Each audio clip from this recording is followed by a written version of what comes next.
My name is Inez F. Mitchell. I'm 29 years old, and until that conversation, I genuinely believed Brandon and I were building a future together. We had been dating for 3 years. He moved into my apartment about a year before everything fell apart. I had bought the place before we met, so there was never any question about ownership. Brandon didn't pay rent. Sometimes he contributed toward utilities when he remembered. I didn't care. I loved him. That was what partners did.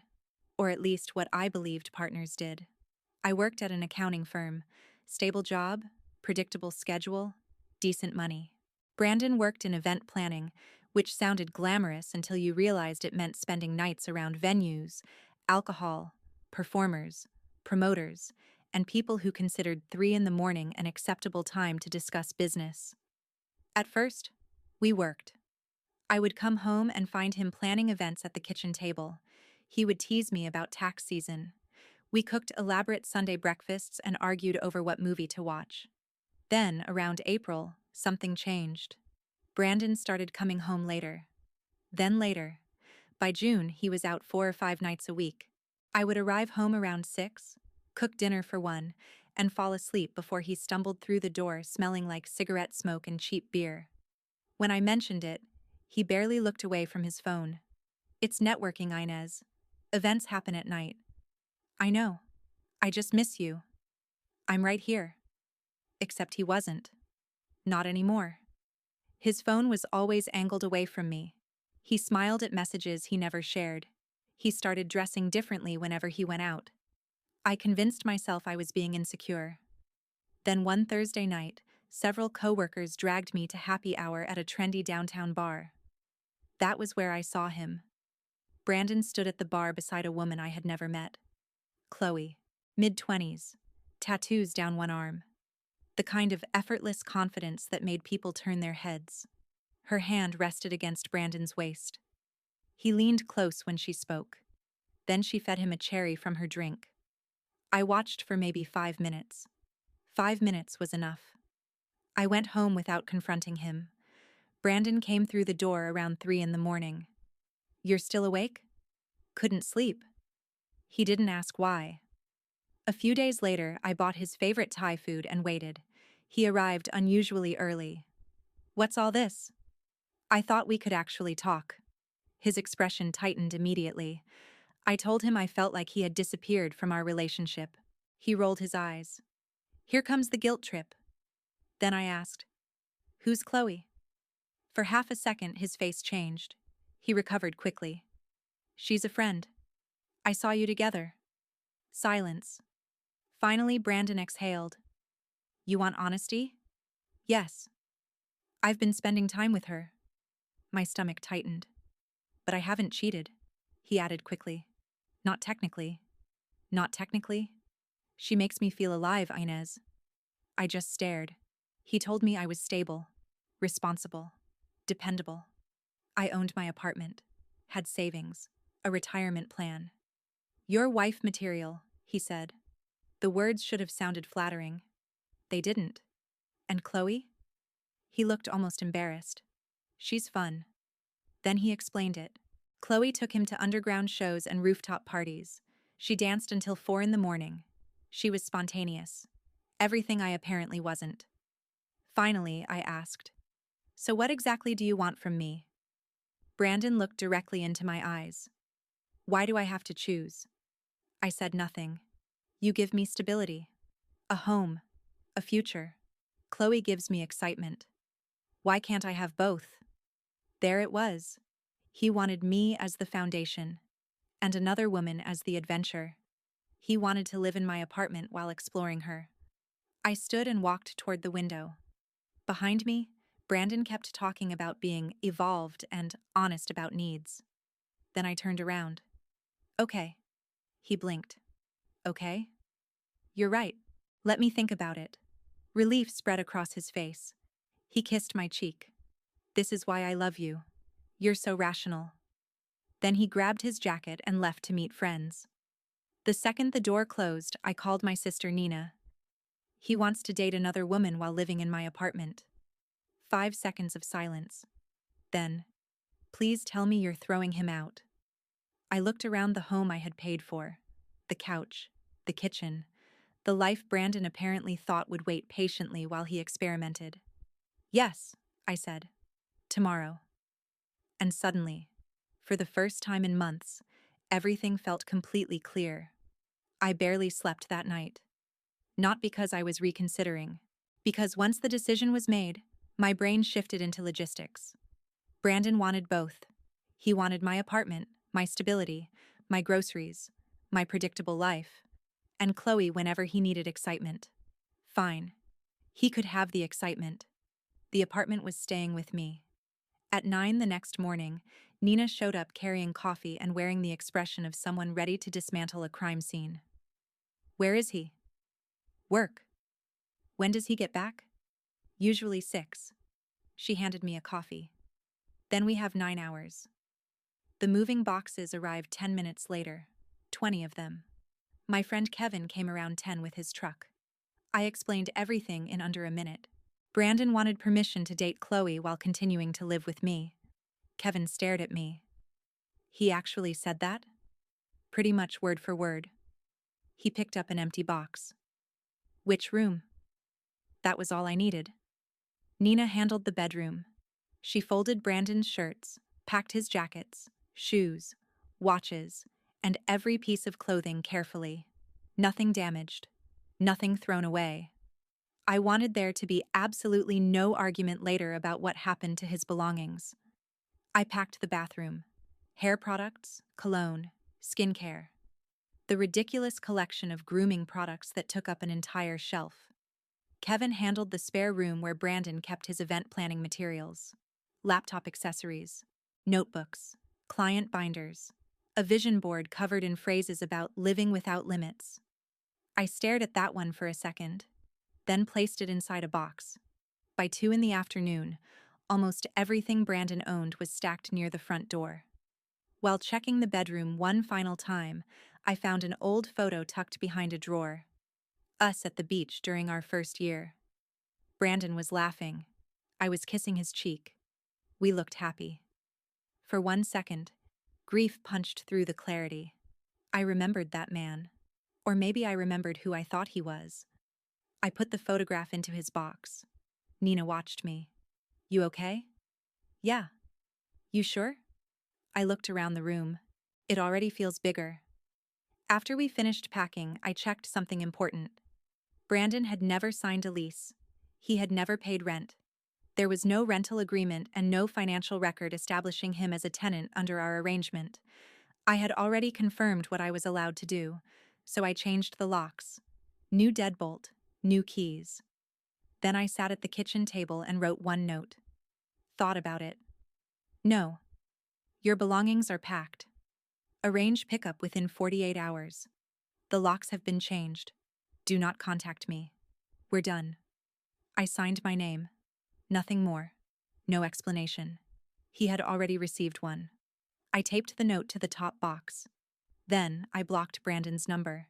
Blocked Chloe too, even though she had never contacted me.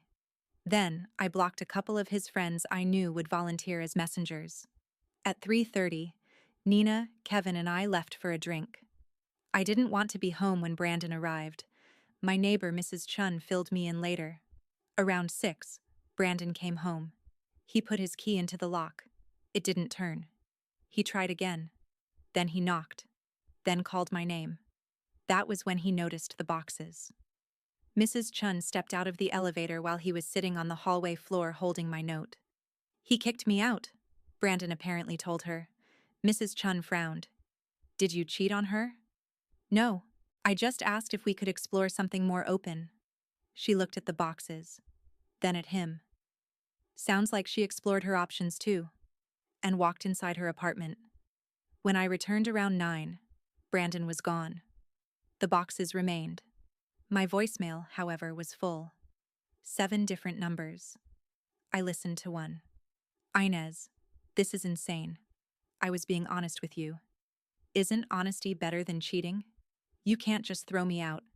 We need to talk like adults. Delete. The following morning, he emailed me. He claimed he had nowhere to go. Said he thought I was seriously considering his proposal.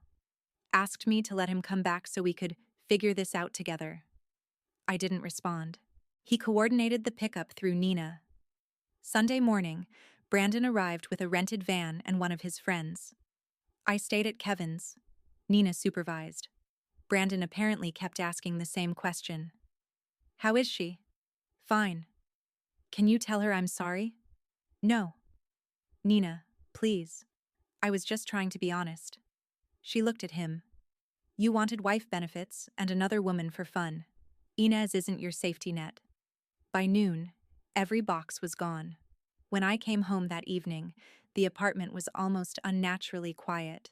I ordered pizza, watched the movie I wanted, slept through the night for the first time in months. Meanwhile, Brandon finally got exactly what he claimed he wanted. Chloe. The problem was Chloe wanted fun too.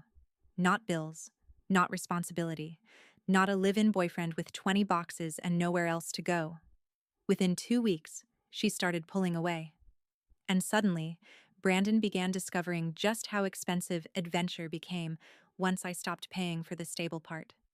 The next few weeks were mostly Brandon trying to get back into my life. Not physically at first. Emotionally. Letters started arriving at my office. Real envelopes. Handwritten pages. Inez, please. I made a mistake. I don't want Chloe. I want us. I shredded everyone. Then he started showing up at my building. The front desk would call upstairs. There's a Brandon here asking for you. Tell him I'm unavailable. He says he'll wait. Then tell him security will remove him. Eventually, he stopped coming.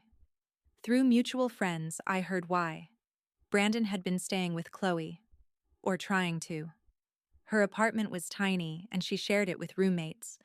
Brandon showed up with boxes, expectations, and the assumption that the woman who represented freedom would somehow become his new home. Apparently, Chloe laughed when he hinted they should live together properly.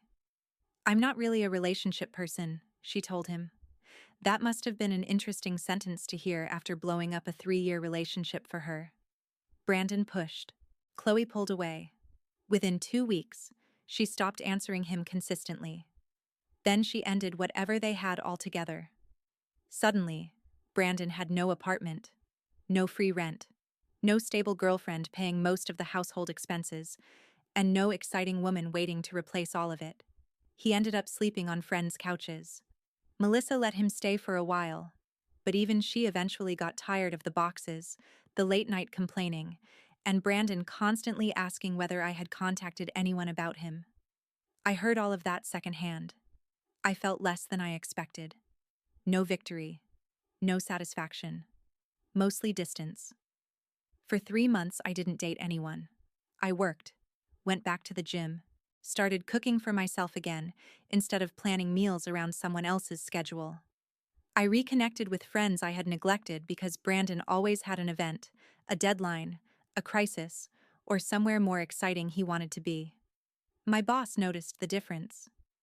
You seem sharper lately. I sleep more. She laughed. Whatever you're doing, keep doing it. The truth was, I wasn't doing anything extraordinary. I had simply stopped spending half my energy maintaining someone else. Then my friend Hannah introduced me to Ryan.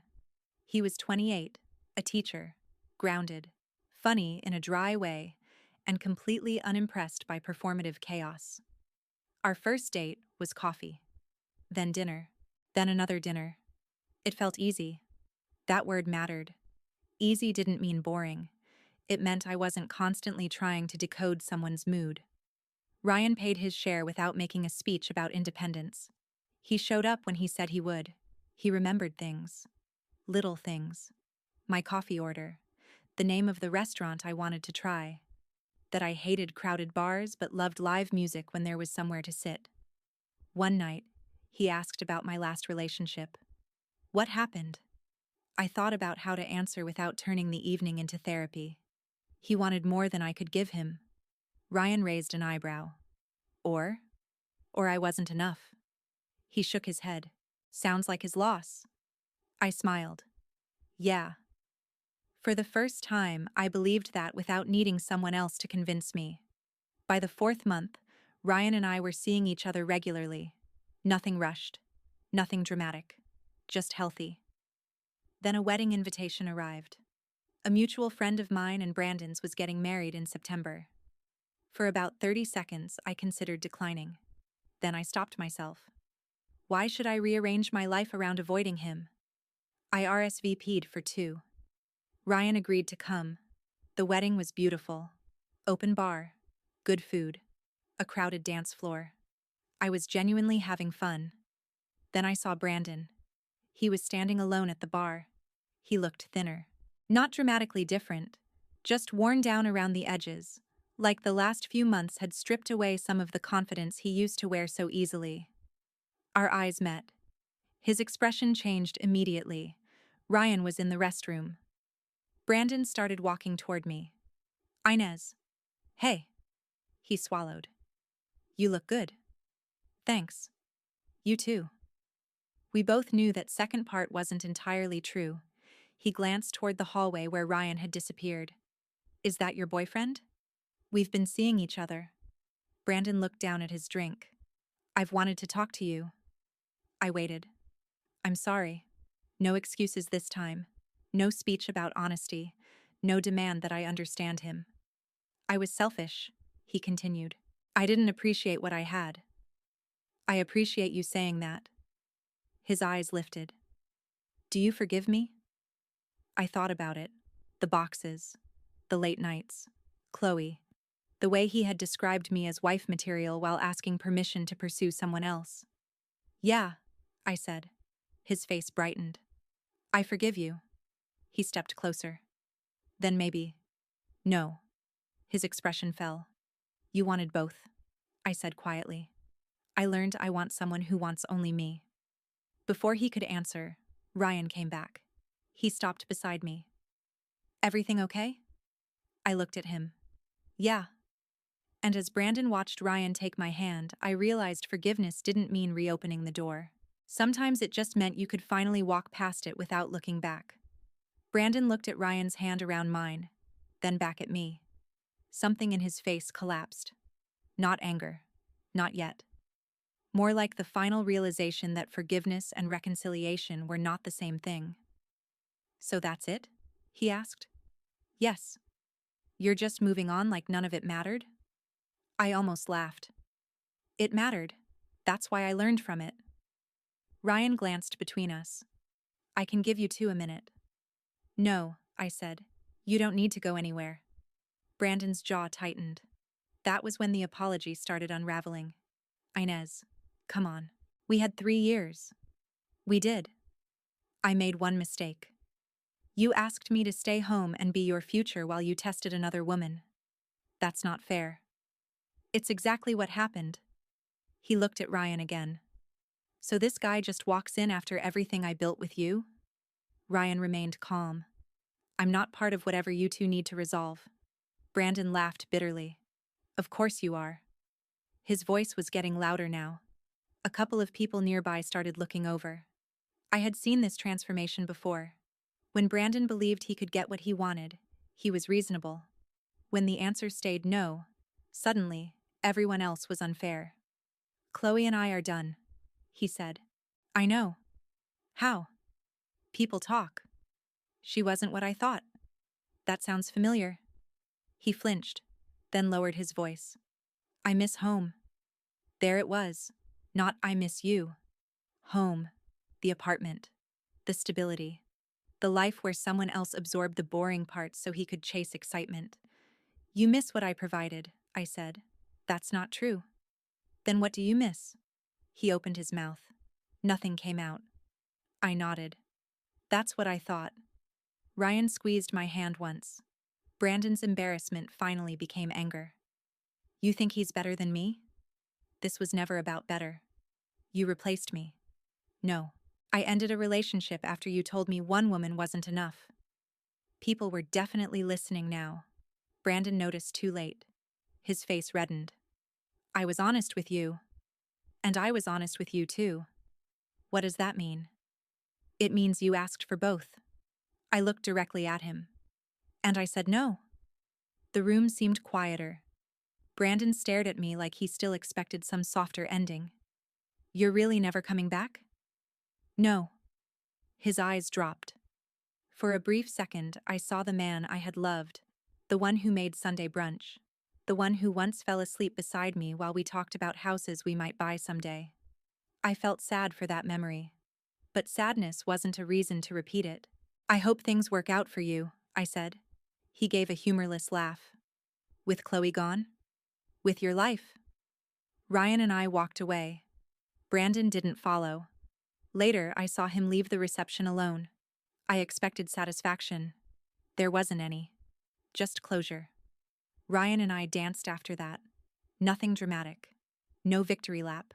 Just music, laughter, and a man holding me like being there was exactly where he wanted to be. Months earlier, Brandon had told me I was wife material as if that meant safe, predictable, guaranteed. I used to think I needed to become more exciting to keep someone interested. I don't anymore. Stability isn't boring when it's mutual. Loyalty isn't weakness when it's respected. And being dependable doesn't mean someone gets to keep you waiting while they search for something shinier. Brandon wanted security and adventure. He wanted a woman building his future and another woman making him feel alive. He thought I would accept half a relationship because I loved him enough. What he never understood was that love without respect becomes permission. And the moment I stopped giving permission, everything changed. I went home that night with Ryan. I woke up beside someone who wanted me. Not my apartment. Not my paycheck. Not the life I could provide. Just me. That was enough. Actually, it was more than enough. Brandon got what he asked for. Freedom. And I got what I should have demanded from the beginning. A relationship where nobody needed someone else on the side to feel alive.